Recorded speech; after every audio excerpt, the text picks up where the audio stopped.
Bildiğimiz kimi 9 sait səsdən 5'i incə, 4'ü isə qalın sait hesab olunur. İncə saitlər dil önü saitlər adlanır.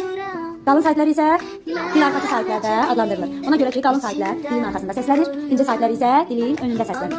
İndi diqqətli olaq, biz parmaqlarımıza onları yazmışıq ki, daha yaxşı mənimsəyək. İndi mən sizə deyəndə əldən həmin o saitləri göstərərsiniz. Qalın saitləri göstərin. 4 dənəni göstərməlisiniz. İncə saitləri göstərin. 5 dənəni. Başladı. Qalın saitlər salam desin. İncə saitlər salam desin.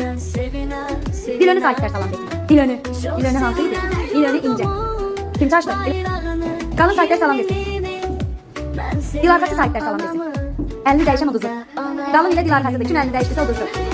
Qalın saitlər salam desin. Qalın saitlər salam desin. Dil önü saitlər. Dil önü. Dil önü yəni incə.